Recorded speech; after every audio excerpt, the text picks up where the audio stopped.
ئەمە گەنجێکی کوردی بەهرەمەند بوو کە بینیتان لەلایەکی دیکەوە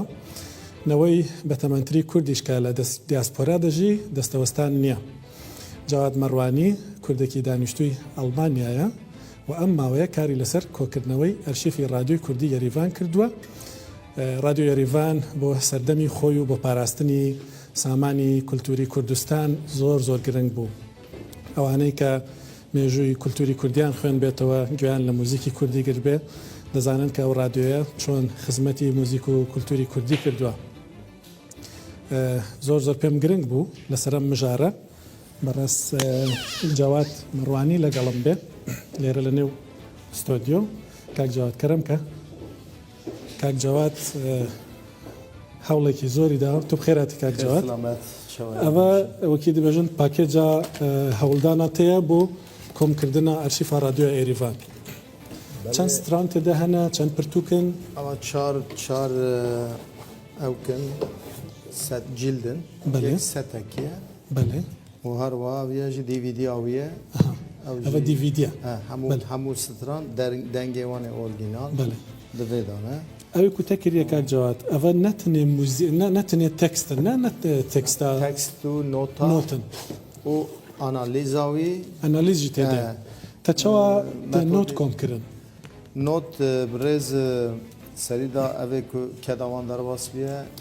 مامۆستا وەیسی وارلی شیار ئەوران فەیسەل هەروە ڕێدەکسیۆنی مامۆستا سەروەت ڕێز و سلاوی خوشبانات بێ و هەموو کەسێک و رادیۆ یەریڤاندا کەتدانە و یەک ستران گۆتنن بەژنا خۆربەر وێ کەداوان دەتەوینن و سەرکەوتنێش گەلێک کورد دخوازن گەلێک کورد پیرۆز هەفکارەمە زنارشین و فیچەرێک لەسەر پرتوکل سەکارەتە ئامادەکردیە لێ جێ دەبک و هەنێک بینەرن مە دیاسپۆرا نەدیتبن هێژی توتکاری بێژە من چەند ستران تێدا هەنا پشتیوانی کردیە یاێ نێزیگە هزار سترانی تێدا هزار پشتیوانیژی مگۆ ئەو مامۆستا شیار و ئەوران و فەیسە ئەوانە نۆتایوی دەرخستن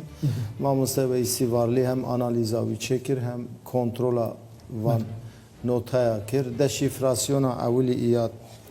گۆتنا تەکست و دەنگ ئەوانە من ئامادە کرد بوو مداوان چما رادیۆ یەریڤان رادیۆ یەریڤان ساڵی 1955 دەرکەت رادیۆ یەریڤان ji بووی لە ئەریوانê دەرکەتێ لێ تەسیرا xwe weşanê xwe hemû li ser Bakur hemû li ser Bakur bû başûr û rojava jî deng dihat lê zêdetir tesîra wî li ser Bakur çêbû ji ber ku Kurdek ji Bakur zêde koçber bûbûn çûbûn wê derê ewana hestê xwe û bi xwe jî çanda xwe zimanê xwe kultûra xwe jî birin wisa jî didan di piştwê wan wî çiyayê qafta رادیۆکە خورد بوو حتانی ڕۆژاوا هەر دەرێ گۆدار دەکردن دەما کۆمۆنیزمە یانی سۆڤێتێ پشتی شەڕی جیانی ئێدیە ساڵە 1955 ئەv رادیۆ تێ ئامادەکردن و هەروەها لە هەر دەرێ وەشان دکەیە تو توی ئێریڤانێ بەێ کوردێوێ دەرێ نەها چاوانن کوردێوێ دەرێ ساڵە 95 بوو 1995 کوردبوو 96 چوم وێ دەرێ Ez li mala rehmetî Reşîtê Baso mala Dilovan bûm mêvan, mala Egîtê Cimo bûm mêvan, mala Diyana Wekîl, çend malbatê dijî çe elegezê em çûne wê derê li gundê wê derê bûn mêvan. Grapêtê Xaço êk wî çaxê sax bûn Reşîtê Baso me teva. Înte grapêtê Xaço dîtiye. Belê. Em bejna xwe ber kedawan ditewînin bi rastî jî kedekî baş dan ji bûî çanda Kurdî giştiye. کیژان موزیک دناف ئەو پرتوکێک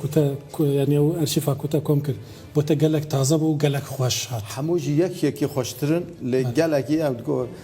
وەرە بێریوانێ کوبار خوامەکە گوندۆی وەرە دیارە سترانێ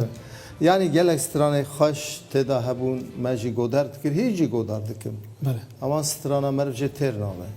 کوردێمێ وێ دەرێ ئەرمەنستانێ بۆ کولتورا خۆ نەهاچە دەکەن کولتورا کوردی چونکی بەرێ مەدەزانی گەلێک بایەخ پێدان لەوێ دەرێ ئەم بێژن کولتورا کەسی قەدەخە نەکردنە هەر چی قاس لە ئەم بێژن عێراقێ آن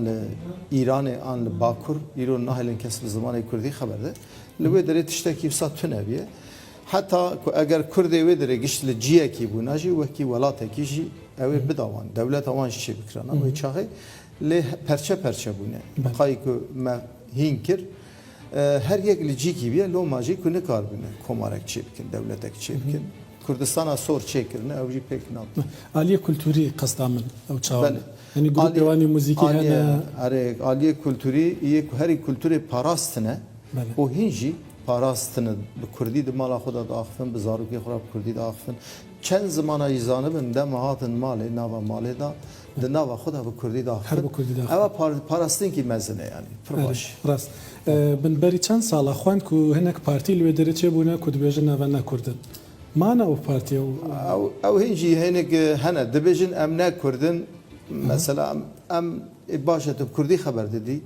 ابراقش دبی از کردی خبر بدم جی انا کردم وسط دبین یعنی درتن لی تدی ام نکبر و مجاره او مجاره کی کو بکر انسان کو کردی خبر ده انسان کی کو نکرد بجی ایرو اف ظلم کل کردا دبه سر چاند آوان قرکرنا چانده دبه لازمه لکردا خودی در کاک جواد دزانم تل سر بری که خود گلک مصرف کرد الپروژه ده والله او نمهمه نه بریاوی موی ویا چکر اف جنزی کلام استرالین کردی اوان تدا او کتونه تدا سیدی تونه بله و چاقه این در نکته بو آوستا یعنی چاپخانه آوستا چکر او جی نوتا تکستیوی تدا هنه لی آرشیفا ما نتنی اوه حتی نی هر داره ما کم کریه تخمین یعنی به اوک 42,000 ستران کردی نها و پاراستنه 42,000 ستران کردی 42,000 راسته یعنی بلکی زیاده تر نکیم تره کسی که کو بخوازه وان پرتوکات دست بخه چواد کاره ام وی نهی مهی ام رسپسیون آوی چید کن از باور دکه آویاجی آدرسی مهیه بله او دکارن ورن و داره تبلی رسپسیونه ببین یعنی دانه ناسینا و پرتوکی چوا به چه زحمته چوا چکرن ام اورو زالل کلنه چتکن اگر کیجی بخوازه تلفن آمیجه دکارن هم خوب گین من سر فیسبوکی جواد مروانی و دکارن او بکن ام جوان را به پوستیج داشتیم کاک جواد لألمانیا گلک بایخت داین به کلتورا او چند گلین کل وردجین لألمانیا برینها کاک محمد تانریوردی میوان بو سب مثلا ریندان به بلاف کردن زانیاریان سر کرونا به زمان کردی ام آخفتین لید آلین دند ام دبینین کو دستك ددن حكومة ألمانيا دستك ددا بو مثلا كولتوري هون بشتوانيا واحد يكرن ولا بشتوانيا يعني وصل تشتكي بالكيش از بيجم كولتورا همتي نويس ام سباس كنجوانا وكي تشتكي بتشوك يعني فرمانجها كولتوريا باجار نويس اري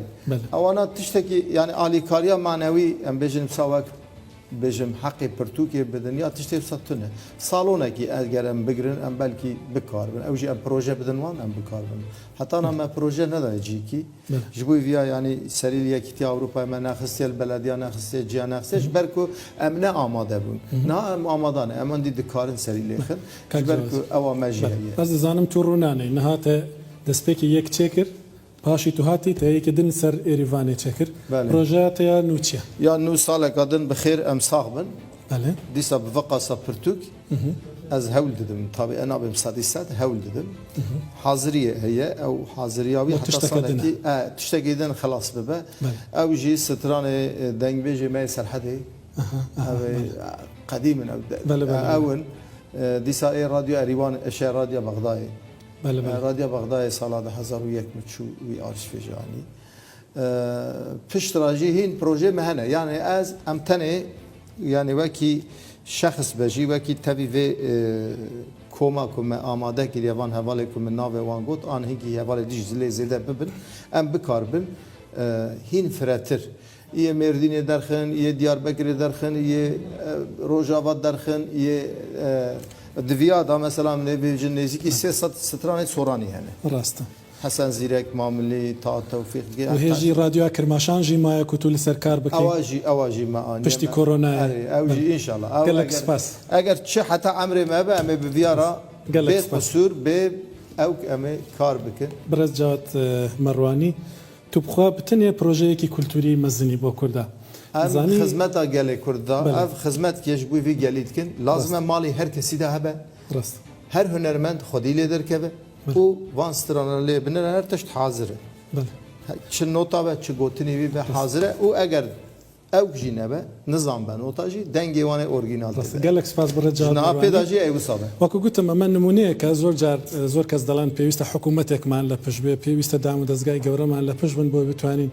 ئیشی گەورە بکەین کەسێک کە خۆی بە بەرپرسیار دەزانێت بەرامبەر کولتوری میلەتەکەی 42,000 گۆرانی کوردی پاراستووە نەیهێشتووە و ئەرشیفە ون ببێ هێشتاش دەوێت پرۆژەی گەورەتر بکە تشتێکی جی بێژم پێدا سەرپێهاتی هەنە سەرپێهاتی فیلم چێ دبێ چیرۆک هەنە دکارن ببن فیلم پێکەنۆک هەنە